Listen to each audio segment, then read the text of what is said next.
So here I have this minaret and I want to move it perfectly to the center of the photo. Let me show you this crazy Photoshop trick. First copy the layer by pressing Command and Z. Now press Command and T to open Free Transform. Now right click on the photo and click on Wrap. Now go to the top options bar and choose Split Vertical option.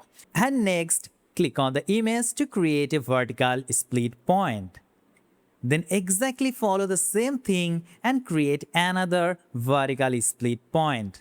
That will create a custom wrap area around your subject. Now press and hold Shift key and select the 4 corner control points. And finally, hold the left or right arrow key to move your subject just like this.